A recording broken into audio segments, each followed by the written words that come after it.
So what we have here is the Five of Pentacles, hands outstretched. Somebody that you're dealing with is wanting, you know, like the assistance, um, wanting the financial assistance, needing help, or constantly asking because they might have poor time, money management skills. I'm seeing as well for some of you, you know, Virgos, you guys are really, really, really kind people. You're very, very kind people. But like with all acts of kindness, I feel like, you know, you want to devote your energy and your resources and your time to help people who are willing to help themselves. If someone has fallen on hard times, of course you want to help them out, right? And then you hope that, you know, not because you want anything in return, but you hope that, oh, they're dealing with a bump in the road. So if I help them, they're going to overcome it and then they'll be okay. And then there are people where they make really bad decisions over and over and over and over again, and they don't learn. And you feel like if I help them, they're never going to be able to help themselves. They're never going to be able to, you know, learn responsibility. So I feel like some of you have been dealing with this and you're coming to the realization that the other person's taking me for a ride. And if I keep helping them, it doesn't teach them responsibility. In fact, it's enabling this type of behavior. So I'm going to put a stop to it. So you have somebody here that's like, woe is me. Okay. Three of Swords. It's not my fault. It's somebody else's fault. It's almost like, can't you see what's happening to me? And it's lacking in the ability to take on responsibility, to accept our responsibilities, to accept that we somehow contributed to this situation and we're here now, but we don't accept responsibilities and we cast the blame on other people. So I feel like you're kind of stealing up, or you are trying to show somebody, you know, some tough love. You're trying to let somebody learn their karmic lesson. Okay, this is not about spite. This is not about vindictiveness. This is not about turning our back on a person that needs help. This is more about dealing with someone specifically where they're not really seeing or taking ownership of their actions, and over and over and over and over again, they're not able to connect that, you know what, I created these problems, I'm going to have to fix it. So I feel this energy here about you detaching yourself, about you telling the other person, you know, I can no longer help you. However, I have these resources or these people that you can get assistance from. Or, you know, if you want something, you have to work for it. Okay. So for those of you who are dealing with this in children, somebody wants somebody cuts corners. I feel somebody cuts corners. They want the easy way out. They don't want to, you know, learn delay gratification and, self-discipline and, you know, work hard so that you can be proud of your work. They just want to cut corners. And I feel like you're kind of telling them in very, you know, few words, like, if you want to get money for that, you have to work for it. Okay. So I feel like you're kind of drawing the line, and you're being very firm with another person. I also feel as well for some of you, this honestly, I don't feel a lot of children. I feel like it's somebody who's an adult. Okay. It's somebody who is like over the age of 18. It's almost like from your perspective, you feel like they should know better. And, you're sympathetic. I feel like you care about this person. You don't have any vindictiveness or any malice or any anger towards them. You just want to tell them, you know, the concept of karma, and you want them to really understand the value of hard work, and you want them to understand that you can cut your corners your whole life, and at the end of your life, you're going to have nothing to show for it. And I feel like you just want them to understand that there are ramifications to their actions, and they're having a really hard time seeing it because I feel like they've been manipulated, and they've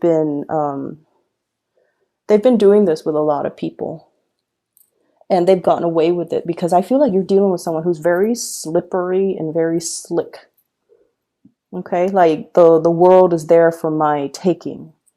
Like someone who's very self-absorbed, very self-absorbed. In the relationship front, however, we have a different energies. I feel like some of you are in a relationship with somebody who is very careful with money. Okay, it's somebody who wants to get their money's worth. From an outsider's perspective, they might be considered calculating or too cautious with money. So, you know, in a way, it's like somebody who others perceive to be very, like, to be a little bit more on the stingy side. But I feel like they have a lot of love to give. What we have here is the Lovers. And this is like shouldering the responsibilities of the relationship. It's somebody who's very practical. It's somebody who's very grounded. I mean, like, there are two people here, and he's holding her up with his legs. Okay, so it's like he's shouldering the responsibilities. So I feel like whoever it is that you're dealing with, male or female, this is somebody that's like, honestly, at the end of your life, you want this person by your side. When you're 80 years old and you're sick and you're no longer, you know, young and spriteful and youthful and attractive, this is still somebody that's going to love you for you. They're going to be there for you to make sure you take your medicine. You know, like when we think of like a really old couple, right?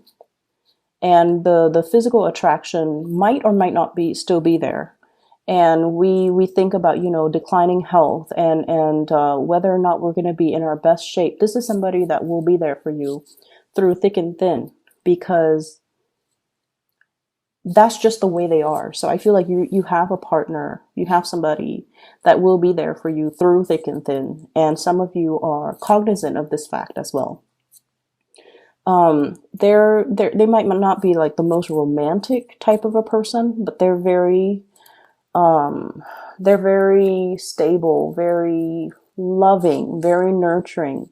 And, you know, they don't mind taking care of you. They'll be there when you're sick. They'll be there through the bad times. Okay. It's somebody who's not going away, who doesn't shy away or, you know, run for the hills at the first sign of trouble. It's somebody with sustaining power. So you've got somebody that's really, it seems to me almost like a karmic relationship here. I have here the Six of Pentacles and also the Five of Pentacles. These are big karma cards in my book. They could be good or bad. Both of them.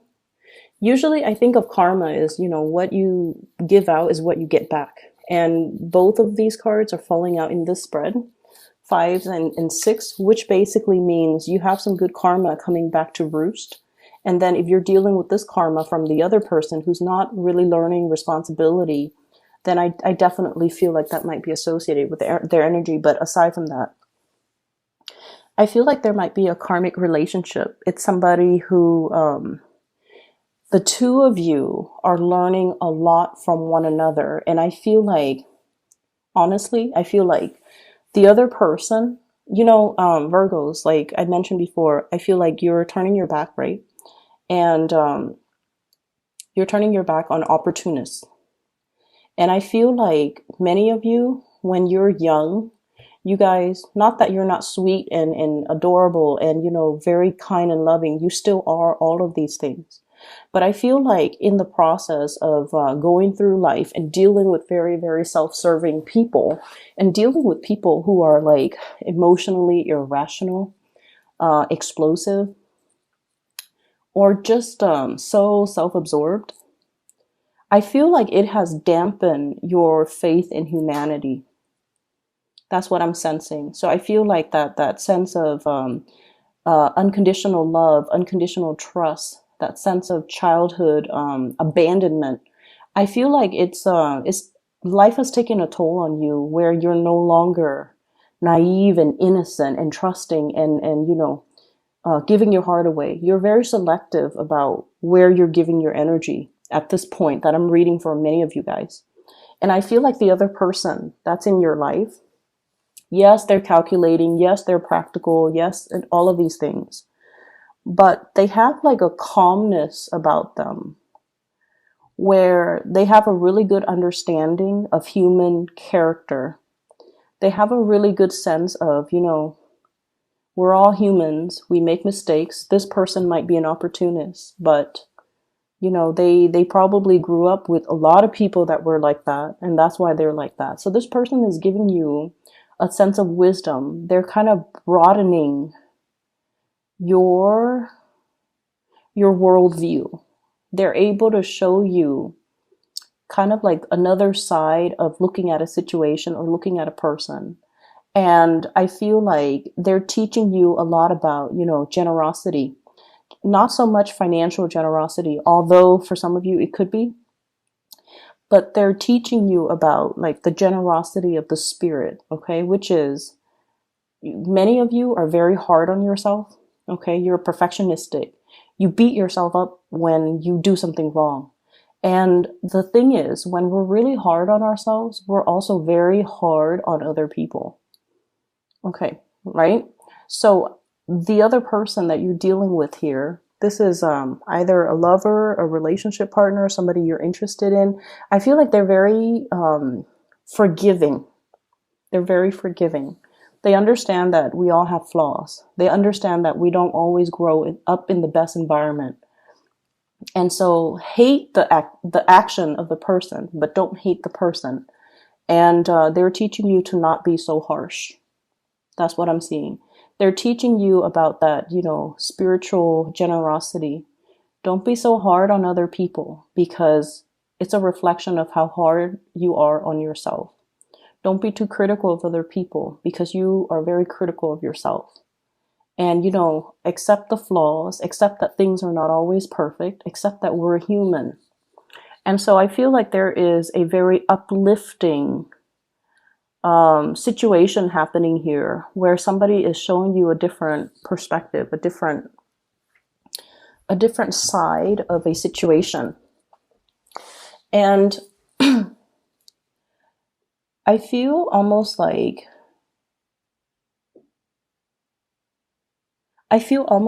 this is something where it's taking you outside of your element in order for you to truly understand it. Okay. What I have here is the Knight of Wands. This is like rushing in, arguments, defending a situation, defending our beliefs, fighting on a moral ground. So for example, if you're holding back your generosity because the other person is just like taking advantage of it, they're not learning. And you're just like, no, I'm going to hold my ground because this is about the principle. This is not about, giving the money or being generous. This is about letting the other person kind of learn their lesson. And then I feel like there's something here about, standing your ground, fighting something on a matter of principle, like it's the principle of work ethics. It's the principle of not taking the easy way out. It's the principle of hard work and, delay gratification. These are the things that you really want the other person to understand. And I just feel like there is a paradigm shift here where it requires you to kind of step out of your element and to really understand where the other person is coming from. I have here the Queen of Wands and the Knight of Wands. I usually think of this as a family unit. And I usually think of this woman, this Queen of Wands, as somebody who's very caring, and she's also very protective, and she's also very, it's almost like that mother's love type of energy. Okay, mother's love, like mother's forgiveness, a mother's unconditional love, seeing the other person as a person.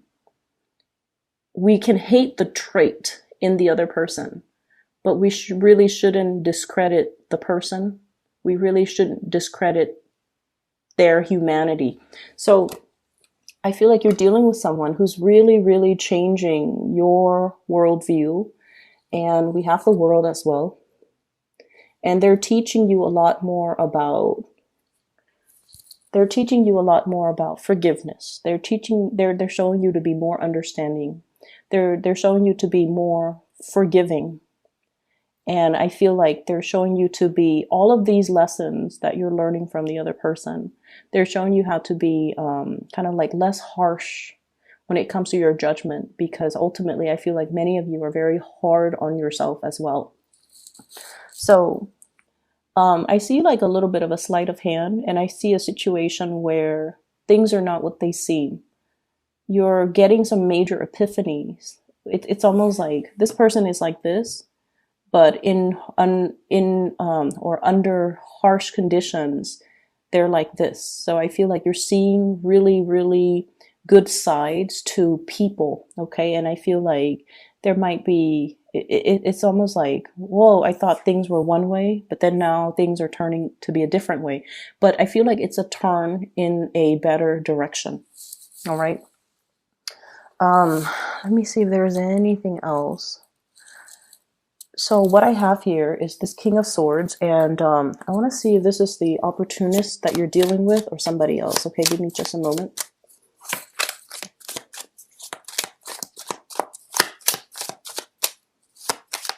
This King of Swords. So I have an air sign, Aquarius, Gemini, Libra.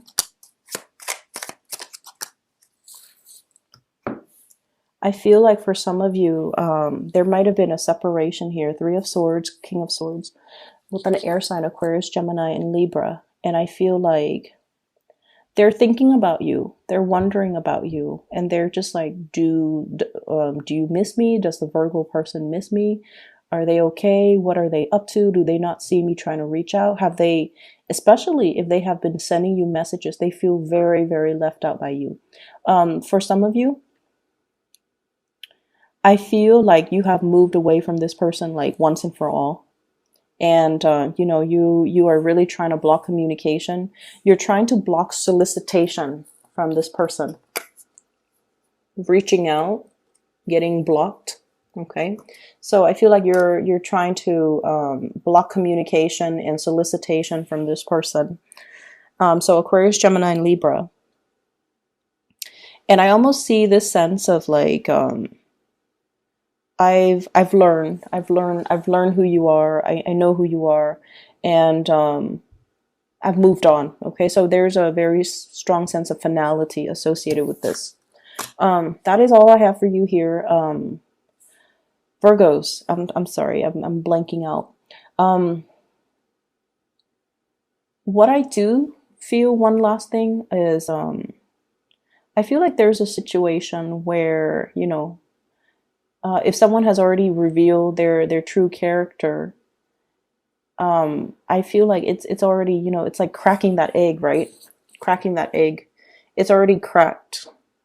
You can't put the yolk and the white stuff back into the cracked shells, okay? Cracked eggs. So it's sort of like things have already been hatched. Everything's already hatched. Everything has already been determined. So I feel like you can't really go back to a situation from the past, okay?